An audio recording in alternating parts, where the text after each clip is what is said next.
Be me, 23, fresh out of college. Moved to San Francisco to break into tech. Marketing degree, solid 7.5/10, maybe an 8 with the right filter. Whole life I've been told I have executive presence.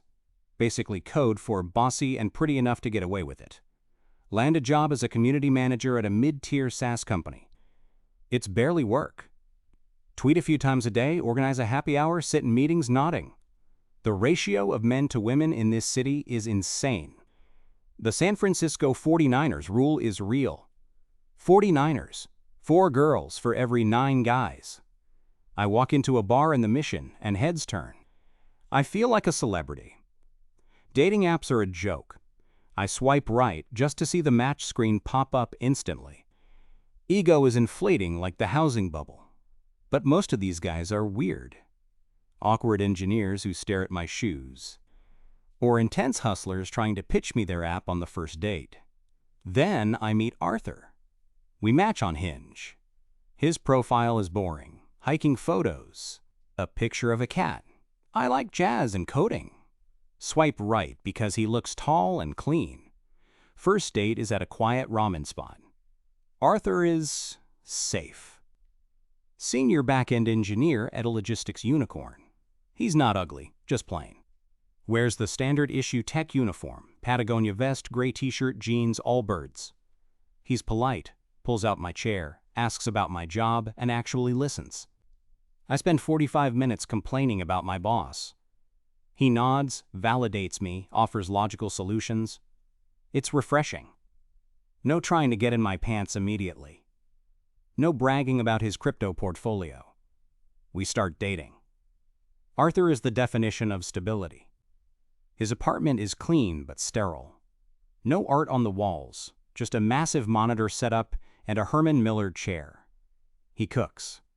Actually cooks. Sous vide steak, roasted asparagus. He fixes my laptop when I spill oat milk on it. He drives me to the airport at 4 a.m. without complaining. It's comfortable. Too comfortable. 6 months in, the cracks start showing. Not in him, in me. He's happy staying in on Friday nights playing complex board games with his nerd friends. I want to go to gallery openings, rooftop parties, underground raves. He comes along if I ask, but he stands in the corner holding his drink like a shield. He doesn't get the scene. I start resenting his contentment. Why doesn't he want to be a founder? Why is he okay just being an employee? He makes good money, sure, like $200,000 base. But in SF, that's just doing okay.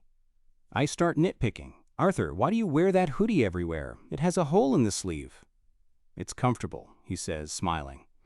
Arthur, we should go to Tulum this winter. I was thinking maybe a road trip to Oregon, see the coast? Boring, small, predictable. My friends start making comments. He's sweet, but isn't he a little bland for you? You have so much fire, he's like. Room temperature water. I start believing them. I'm destined for greatness. I'm going to launch my own brand. I need a power couple dynamic. I need someone who challenges me, someone with true vision. Nice. Arthur is just maintenance staff for my life. He keeps the engine running, but he doesn't know how to drive. Fast forward a year. I'm 25 now. Promoted to head of brand, team of 1. Going to exclusive VC mixers. That's when I meet Julian. Julian is everything Arthur isn't. Founder of a deep tech AI startup. Pre-revenue, pre-product, pure hype. 6 feet 2 inches, jawline sharp enough to cut glass. Wears designer streetwear that costs more than Arthur's car. He commands the room. He's holding court at a mixer, talking about disrupting the human condition. He locks eyes with me. It's electric. He walks over, ignores everyone else. You look like you know this whole event is bullshit, he says. I laugh. I'm hooked. We talk for hours. He talks about burning desire, about legacy, about changing the world. He asks me about my dreams. I tell him about my vague idea for a lifestyle app. That's brilliant, he says. You have the mind of a founder. You're wasted working for other people. Arthur never told me I had the mind of a founder. Arthur told me my business plan needed a revenue model. Julian makes me feel like a goddess. He takes me to dinner at a place with no prices on the menu. Orders for me. We end up at his penthouse in Soma. Floor-to-ceiling windows overlooking the bridge. Minimalist art, white leather couch. The sex is aggressive, passionate, selfish. I go home the next morning feeling like I've been asleep for years and finally woke up. The breakup with Arthur is inevitable. I do it on a Tuesday evening. He's making stir-fry. I sit at the kitchen island, heart pounding. Arthur, I can't do this anymore. He stops chopping vegetables, puts the knife down slowly, turns around, no anger, just that annoying, calm patience. Is there someone else? It's not about that, I lie. It's about trajectories. We're going in different directions. I thought we were building a life, he says quietly. You're building a shelter. I want to build an empire, I say. God, I actually said that. Sounded so cool in my head. He looks at me for a long time, like he's debugging code and found a fatal error he can't fix. Okay, he says, if that's what you need. No fighting, no begging. Just, okay. I pack my bags. He helps me carry them to the Uber. Take care of yourself, he says. I don't look back. I move in with Julian 2 weeks later. Life becomes a blur of high-speed indulgence. We are the it couple of the localized tech bubble. We go to Burning Man, glamping, obviously. $10,000 RV. Julian introduces me to investors. This is my partner, she's a visionary. I quit my job to work on my startup full-time. Julian funds my lifestyle. Shopping sprees on Hayes Street. Weekends in Napa. I post everything on Instagram, likes pouring in. Goals, mom and dad, power couple. I look back at my time with Arthur and laugh. How did I survive that mediocrity? Watching Netflix on a Friday? Tragic. But then the tech winter comes. Interest rates hike, VC money dries up. Julian's startup is burning cash. $500,000 a month burn rate. He gets stressed. The charm fades. He starts snapping at me. Why haven't you launched yet? What are you doing all day? I'm building the brand, Julian. It takes time. It takes money. Money I don't have right now. He stops taking me out. We eat takeout. He's on calls until 2 a.m., screaming at developers. I try to comfort him. Babe, let's just relax, maybe watch a movie? He looks at me with disgust. Relax? You think Bezos relaxed? You think Musk watches movies? You have no grind. It hurts. But I stick around. He's just stressed. He's a genius. Geniuses are volatile. Then the rumors start. People whispering that Julian's tech is vaporware. Fraud allegations. I ask him about it. He gaslights me. You're listening to the haters? I thought you were loyal. I double down, defend him on Twitter. Then one day I come home and his keycard doesn't work. Concierge tells me the lease was terminated. I call Julian, straight to voicemail. I get a text 3 hours later. Going to Bali for a reset. Need space, this isn't working. You're too much dead weight, good luck. Blocked. I'm standing on the sidewalk with my expensive luggage. Nowhere to go. 27 years old, no job, no apartment. Startup with 0 users. I crash on a friend's couch. The spiral begins. I try to get back into the job market, but the market has shifted. Recruiters ask about my gap years. I was consulting. They see right through it. I'm competing with 22-year-olds who will work for half my salary and know how to use AI tools I've never touched. I land a contract gig. Glorified copywriting. Pay is half what I made at 24. I have to get a studio apartment in a bad part of Oakland. Commute is an hour. I start dating again out of desperation. The apps are a wasteland. The high-value guys I used to ignore? They aren't looking at me. I'm aging out in a city obsessed with youth. I match with guys who are basically Julian Lights. Flashy, broke, narcissistic. Or divorced guys in their 40s with baggage. I go on a date with a guy who splits the bill on a coffee. I go home and cry. I think about Arthur. I check his socials, he's off the grid. No Instagram. Twitter hasn't been updated in 3 years. He's probably still in that boring apartment. Probably still lonely.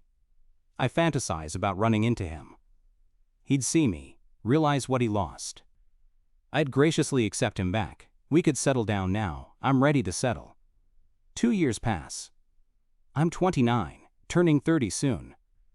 The panic is setting in. The wall isn't a myth, it's a sheer cliff face. My friends are getting married, moving to the suburbs. I'm still renting, still grinding, still single. One day, I'm reading TechCrunch. Headline: Logistics giant acquires quiet AI optimization firm for $400 million. I scroll past. Boring B2B stuff. Then I see the photo of the founders. It's Arthur. He looks different. Beard is trimmed, wearing a suit, no tie, standing confident. He wasn't just a back-end engineer. He'd been building this thing on nights and weekends for years. The boring nights I made fun of. He wasn't being lazy, he was building. I read the article. He's the CTO and co-founder. His stake is estimated at $80 million. My stomach drops through the floor. I feel like I'm going to vomit. $80 million. The guy who drove a 2010 Corolla. The guy the first called NPC. I spend the next 24 hours spiraling. I drink 2 bottles of wine. I convince myself we had a special connection. He loved me. He worshipped me. He's probably still single. He was so awkward, right? He needs someone who knows him, someone from the before times. I find his email, not his work one, his personal one. I used to spam with Amazon links. I spend 3 hours drafting the email. Casual, breezy, nostalgic. Hey stranger, saw the news, so proud of you. Knew you'd make it big. I'm in the city, would love to grab a coffee and catch up. No pressure. XO. I hit send. I check my email every 30 seconds for 2 days. Finally, a reply. My hands are shaking. I open it. Hi, Anon. Thanks for the note. It's been a long time. I appreciate the kind words. Life is hectic right now with the acquisition and the move, so I don't think I have time for coffee. Hope you're doing well. Best, Arthur. Polite, professional, cold. He didn't even ask how I was. But he didn't say no forever, right? Just hectic right now. I decide to engineer a run-in.